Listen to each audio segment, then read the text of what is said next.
नमस्कार दोस्तों, सौर एकेडमी में आपका स्वागत है।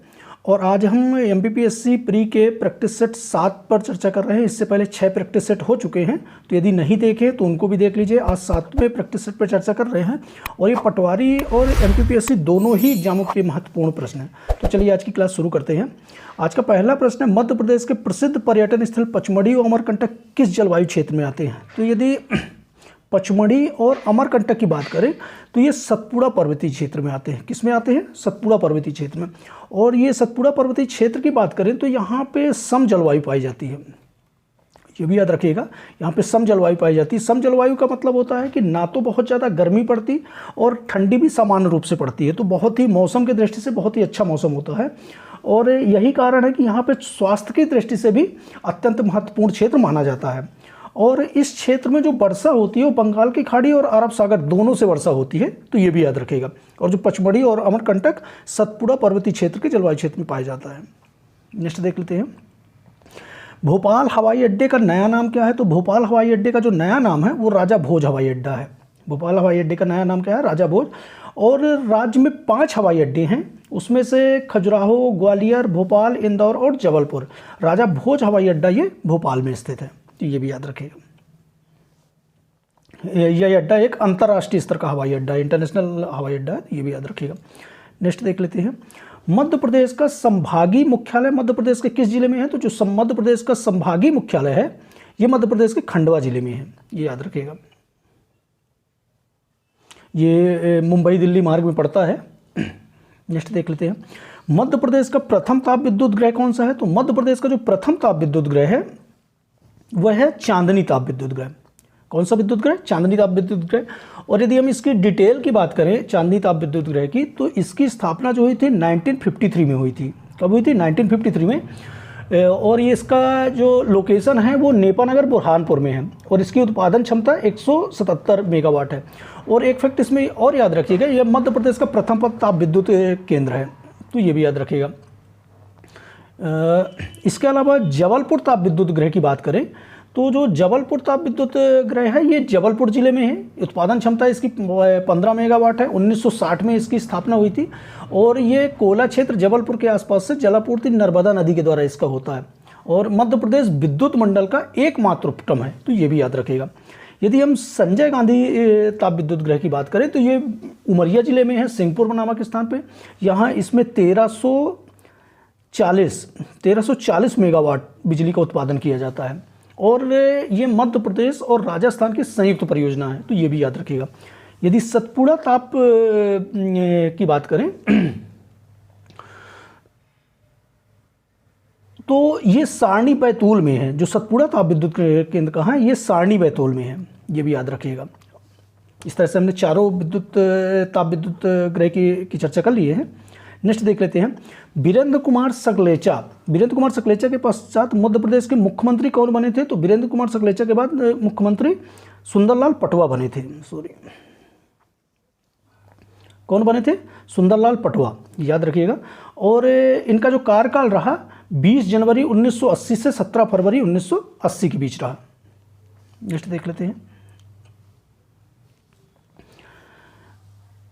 इसमें सुमेलित करना है। अनुसूचित जाति का जो अर्थ है वो अनुसूचित जाति का अर्थ है वो किस अनुच्छेद में मिलता है? तो ये धारा 366 के 24वें खंड में मिलता है अनुसूचित जाति का वर्णन। और अनुसूचित जनजाति का वर्णन मिलता है धारा 366 के खंड 25 में। ST/SC एक्ट 1989 में इसका वर्णन है। तो ये अनुसूचित जाति का जो वर्णन मिलता है धारा 366 खंड 24 में। अनुसूचित जनजाति का जो वर्णन मिलता है धारा 366 खंड 25 में। और यदि हम बात करें अत्याचार का तात्पर्य, तो अत्याचार का जो तात्पर्य है वो मिलता है धारा 3 के अधीन दंडनीय अपराध माना गया है। और विशेष न्यायालय का वर्णन धारा 14 में मिलता है, तो ये भी याद रखिएगा। विशेष न्यायालय का वर्णन कहाँ मिलता है? धारा 14 में। नेक्स्ट देख लेते हैं, जिले का सबसे बड़ा न्यायालय क्या कहलाता है? तो जिले का जो सबसे बड़ा न्यायालय होता है वो जिला और सत्र न्यायालय कहलाता है। जिला और सत्र न्यायालय, इसे सेशन कोर्ट भी कहते हैं।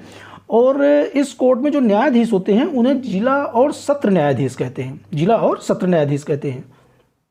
नेक्स्ट देख लेते हैं, वर्ष 1920 में ग्वालियर स्टेट किस स्टेट के पंचायती कानून का अनुसरण किया गया था? तो ये होलकर स्टेट किस स्टेट का?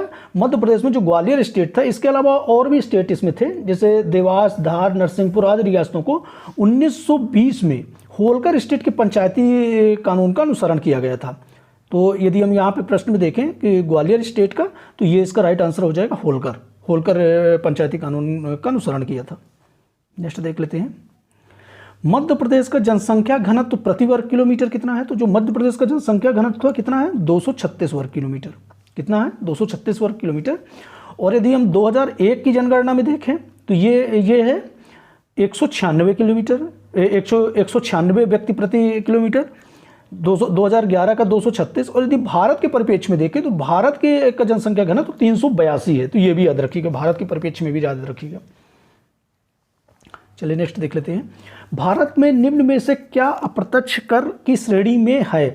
तो यदि करों की बात करें तो दो कर केंद्र सरकार और राज्य सरकार द्वारा लगाए जाते हैं, प्रत्यक्ष कर और अप्रत्यक्ष कर। और यदि हम प्रत्यक्ष करों की बात करें तो इसमें संपत्ति कर, निगम कर, लाभांश कर, उपहार कर इत्यादि आते हैं। यहाँ पे जो बात की गई है अप्रत्यक्ष कर की बात की गई है। तो यहाँ पे यदि हम देखें तो इसमें आयकर प्रत्यक्ष कर है, संपत्ति कर प्रत्यक्ष कर है, निगम कर प्रत्यक्ष कर है, सेवा कर ये अप्रत्यक्ष कर है। और यदि सेवा कर में की बात करें, अप्रत्यक्ष कर की बात करें तो इसमें सीमा शुल्क, केंद्रीय उत्पाद शुल्क ये इत्यादि अप्रत्यक्ष कर में आते हैं। तो ये भी याद रखिएगा। और ये जितने भी कर दिए हुए हैं ये सब केंद्र सरकार द्वारा, सेंट्रल गवर्नमेंट द्वारा लगाए जाते हैं। नेक्स्ट देख लेते हैं, शिक्षा के अधिकार भारत के संविधान के मूल अधिकारों में किस संशोधन द्वारा जोड़ा गया था? तो ये 46वें संविधान संशोधन 2002 द्वारा जोड़ा गया था। संविधान का जो 46वां संविधान संशोधन है 2002 में शिक्षा के अधिकार को जोड़ा गया था। और ये शिक्षा के अधिकार को भाग 3 के अनुच्छेद किस का के अधीन मौलिक अधिकार का दर्जा दिया गया है? तो ये भी याद रखिएगा, भाग 3 अनुच्छेद 21 का में मौलिक अधिकार का दर्जा दिया गया है। और इसमें प्रावधान है कि 6 से 14 वर्ष के बच्चों को मुफ्त और अनिवार्य शिक्षा प्राप्त करने संबंधी अधिकार है। तो ये भी याद रखिएगा। नेक्स्ट देख लेते हैं, निम्नलिखित में से कौन सा एक संघीय प्रणाली का अभिलक्षण नहीं है? अभिलक्षण नहीं, संघीय प्रणाली। तो यदि देखें इसमें सरकार के 2 स्पष्ट स्तर होते हैं, बिल्कुल 2 स्पष्ट स्तर होते हैं। संघीय प्रणाली का मतलब होता है कि सरकार 2 भागों में समस्त शक्तियां केंद्रीय सरकार और क्षेत्रीय सरकार में निहित होती हैं। तो यहाँ पे 2 स्पष्ट स्तर होते हैं, ये बिल्कुल सही है। सरकार के प्रत्येक स्तर की जिम्मेदारियों और शक्तियां एक लिखित संविधान में सुस्पष्टता निर्धारित है, बिल्कुल सही है, ये भी सही है। नेक्स्ट देख लेते हैं, सरकार की विधायी और कार्यपालिकी शक्तियों के बीच शक्तियों का कोई पृथक्करण नहीं होता, ये गलत हो जाता है, क्योंकि इसमें सरकार की विधायी और कार्यपालिक शक्तियों के बीच पृथक्करण होता है, स्पष्ट पृथक्करण होता है और संविधान में इसका वर्णन भी मिलता है। नेक्स्ट देख लेते हैं, सर्वोच्च न्यायालय के इन उपबंधों के निर्वाचन और विवाद के मामले में मध्यस्थता सौंपी गई। यदि इनमें संघीय सरकारों में यदि केंद्र और राज्य के बीच कोई भी विवाद होता है तो उसका निपटारा कौन करता है? सर्वोच्च न्यायालय करता है। तो ये भी सही है। नेक्स्ट देख लेते हैं, वाईमैक्स निम्नलिखित में किससे संबंधित है? जो वाईमैक्स है ये संचार प्रौद्योगिकी से संबंधित है। वाईमैक्स किससे संबंधित है? संचार प्रौद्योगिकी से। और यदि हम वाईमैक्स के फुल फॉर्म की बात करें तो world wide interoperability for microwave access इसका फुल फॉर्म है। और यह संचार प्रौद्योगिकी से संबंधित है। यह एक दूर संचार प्रौद्योगिकी है जो डाटा के बेतार संचरण की सुविधा उपलब्ध कराता है। नेक्स्ट देख लेते हैं, प्रशिक्षण संस्थान और उनके लोकेशन की बात है यहाँ पे। तो प्रत्यक्ष कर राष्ट्रीय अकेडमी कहाँ है? नागपुर में है। प्रत्यक्ष कर राष्ट्रीय अकेडमी कहाँ है? नागपुर में।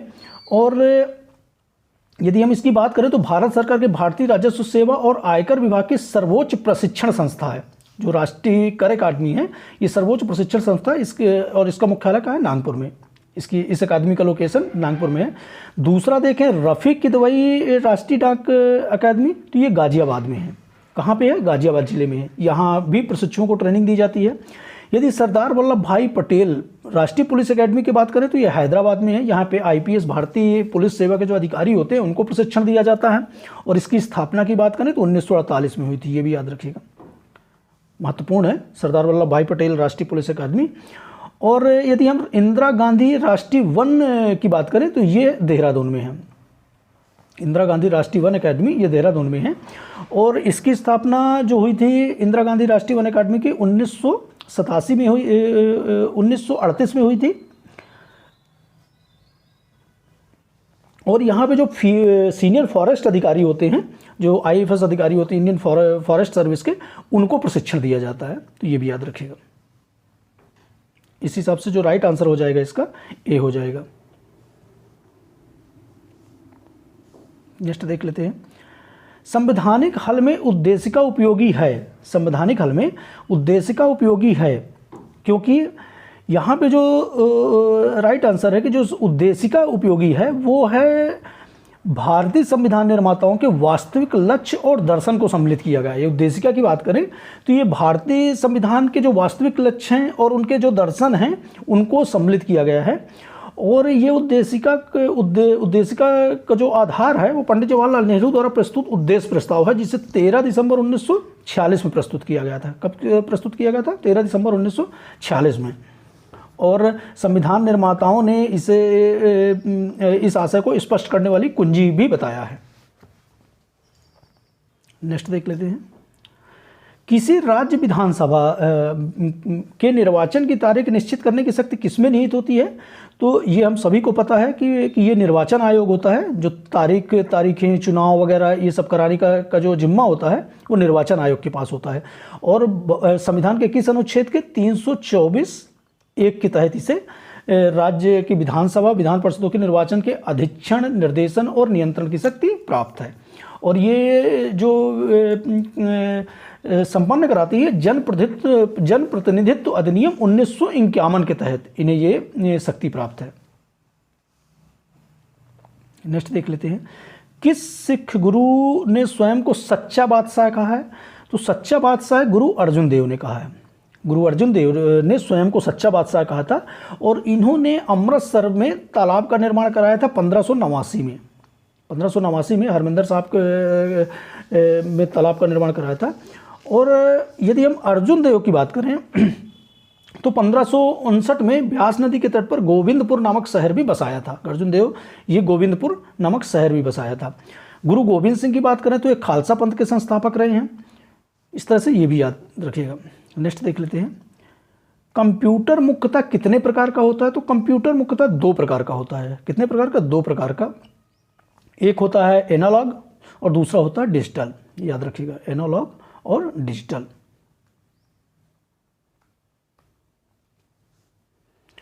नेक्स्ट देख लेते हैं। निम्नलिखित में से कौन सा एक कारण तृतीय आंग्ल मराठा युद्ध के कारणों में नहीं था? तो जो आंग्ल मराठा युद्ध हुआ था, तीसरा आंग्ल मराठा युद्ध हुआ था, ये 1817 में हुआ था। अंग्रेजों और मराठाओं के मध्य अंतिम और निर्णायक युद्ध था और इस युद्ध में अंग्रेजों ने मराठा साम्राज्य को हड़प लिया था और जो पेशवा बाजीराव द्वितीय को खड़की और कोरेगांव में करारी हार मिली थी।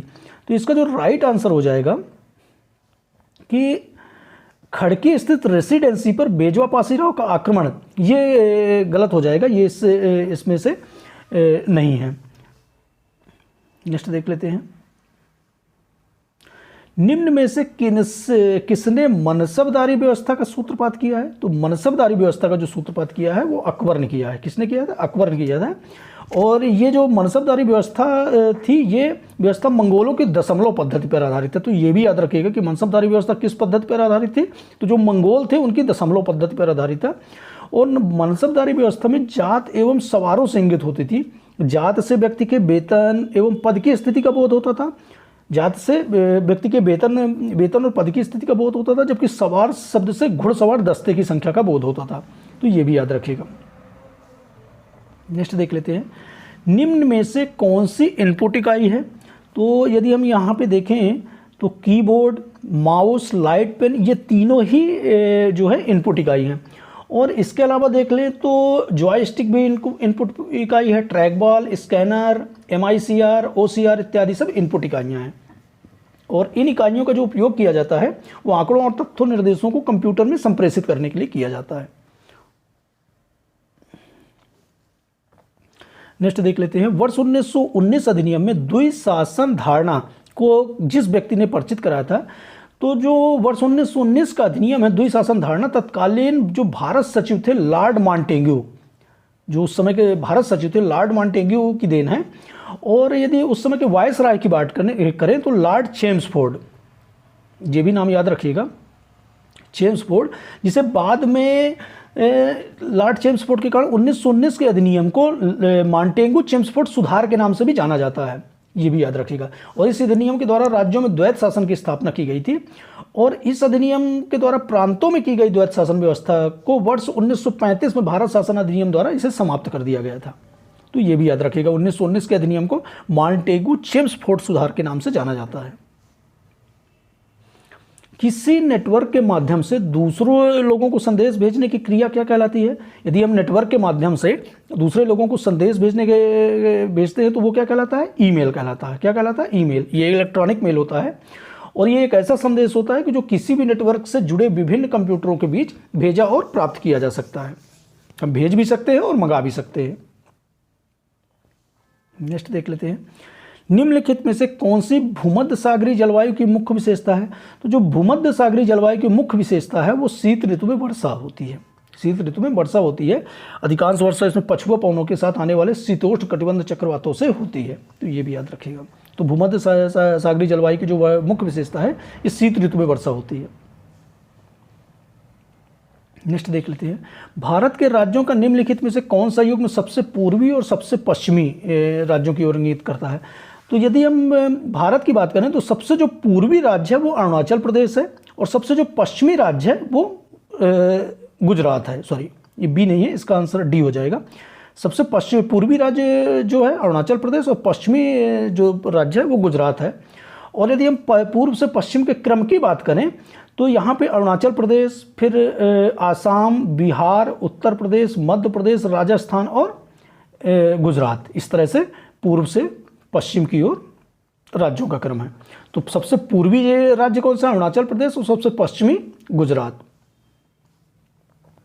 नेक्स्ट देख लेते हैं, राष्ट्रीय सुपर कंप्यूटर मिशन की शुरुआत कब की गई थी? तो राष्ट्रीय सुपर कंप्यूटर मिशन की शुरुआत 25 मार्च 2015 को की गई थी। कब की गई थी? 25 मार्च 2015 को की गई थी, तो ये भी याद रखिएगा। और इसका जो मुख्य लक्ष्य है भारत को विश्व स्तरीय कंप्यूटिंग शक्ति बनाना था। इस मिशन को विज्ञान और प्रौद्योगिकी विभाग तथा इलेक्ट्रॉनिक एवं सूचना प्रौद्योगिकी विभाग द्वारा क्रियान्वित किया गया था। तो ये भी याद रखिएगा कि किसने क्रियान्वित किया था? तो विज्ञान और प्रौद्योगिकी विभाग तथा इलेक्ट्रॉनिक और सूचना प्रौद्योगिकी विभाग द्वारा इसे क्रियान्वित किया गया था, और इसकी शुरुआत हुई थी 15 मार्च 2015 को। नेक्स्ट देख लेते हैं, जो रोबोटिक्स होते हैं, रोबोटिक्स प्रोसेस ऑटोमेशन का सप्लाई चेन मैनेजमेंट का क्या अनुप्रयोग है? तो ये रोबोटिक्स होते हैं मानव प्रक्रियाओं को, मानव एक्टिविटी को कम करने के लिए रोबोट की सहायता से व्यावसायिक संचालन को स्वचालित करने की प्रक्रिया जो कहलाती है रोबोटिक्स प्रोसेस ऑटोमेशन कहलाता है। आरपीए इसको बोलते हैं, आरपीए, रोबोटिक्स प्रोसेस ऑटोमेशन। और इस प्रोसेस में सप्लाई चेन मैनेजमेंट का प्रयोग ऑर्डर प्रोसेस में, प्रिवेंट में, इन्वेंट्री में इत्यादि में, शिपमेंट का ट्रैक करने इत्यादि में स्वचालित करने के लिए उपयोग में लाया जाता है। तो ये जो ऑप्शन दिए हैं उसमें से तीनों ऑप्शन उपरोक्त सभी सही हैं। नेक्स्ट देख लेते हैं, कंप्यूटर वायरस क्या है? तो जो कंप्यूटर वायरस है वो एक ऐसा कंप्यूटर प्रोग्राम होता है जो कंप्यूटर को प्रतिकूल रूप से प्रभावित करता है। और यदि हम देखें तो ये बिना चेतावनी और बिना जानकारी के बगैर कंप्यूटर को नुकसान पहुंचाता है। इससे कंप्यूटर के सारे प्रोग्राम प्रभावित होने की संभावना रहती है, ये प्रभावित करता है। यदि यहाँ पे देखें तो ऐसा कंप्यूटर प्रोग्राम स्वयं की प्रतिलिपि तैयार कर देता है, तो ये राइट आंसर हो जाएगा। नेक्स्ट देख लेते हैं, सुनामी तरंगे किससे उत्पन्न होती हैं? तो सुनामी तरंगे जो उत्पन्न होती है समुद्र के नीचे भूकंप से उत्पन्न होती हैं। ये सुनामी ज़्यादातर यदि देखा जाए तो जापान वाले बेल्ट में आता है। और यदि हम सुनामी के बात करें तो सु का अर्थ होता है समुद्री तट, और नामी का अर्थ होता है लहरें। समुद्र के नीचे भूकंपी तरंगे उत्पन्न होने के कारण सुनामी लहरों का निर्माण होता है। सर्वाधिक जापान में आता है, और भारत में भी जो 2004 में 26 दिसंबर 2004 में सुनामी आया था, तो ये भी याद रखिए। नेक्स्ट देख लेते हैं, अधिकतम संख्या में शीतोष्ण चक्रवात किस पर शुरू होते हैं? तो यदि देखें तो अधिकतम संख्या में शीतोष्ण चक्रवात जो होता है वो उत्तरी प्रशांत महासागर में शुरू होते हैं। कहाँ? उत्तरी प्रशांत महासागर में। और जो शीतोष्ण चक्रवात होते हैं ये दो विपरीत स्वभाव वाली पवनों के मिलने के कारण होते हैं।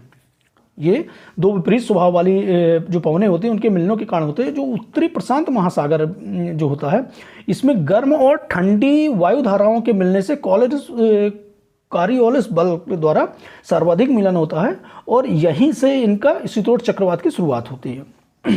ये भी याद रखिएगा। नेक्स्ट देख लेते हैं, निम्नलिखित में से किसे तूफानी चालीसा कहा जाता है? निम्नलिखित में से किसे तूफानी चालीसा कहा जाता है?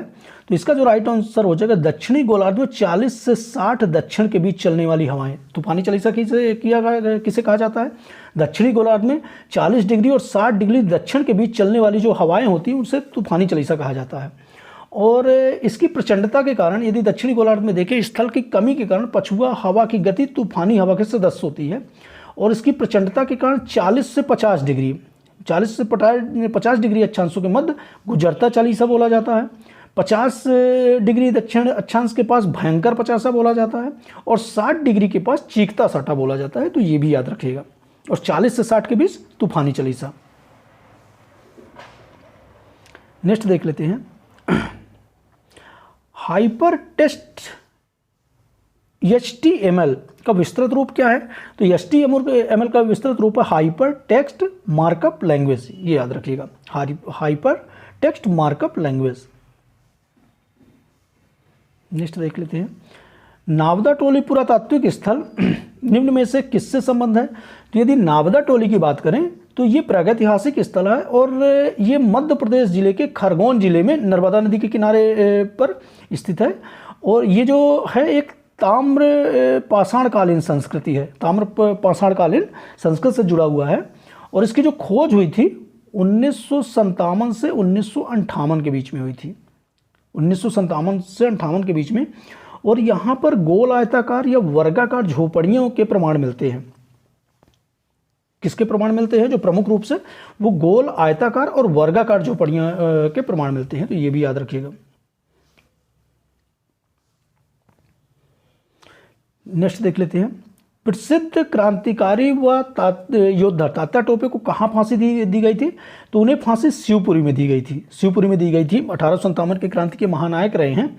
और ये अंग्रेजों के कथित तौर पर तात्या टोपे को 7 अप्रैल कब दी गई थी? 7 अप्रैल 1859 7 अप्रैल 1959 को पाड़रोन के जंगल में इनको पकड़ा गया था। और 15 अप्रैल 1959 में 1859 में इनको सैनिक अदालत में इनके विरुद्ध मुकदमा चलाएगा और इन्हें फांसी दे दी गई थी।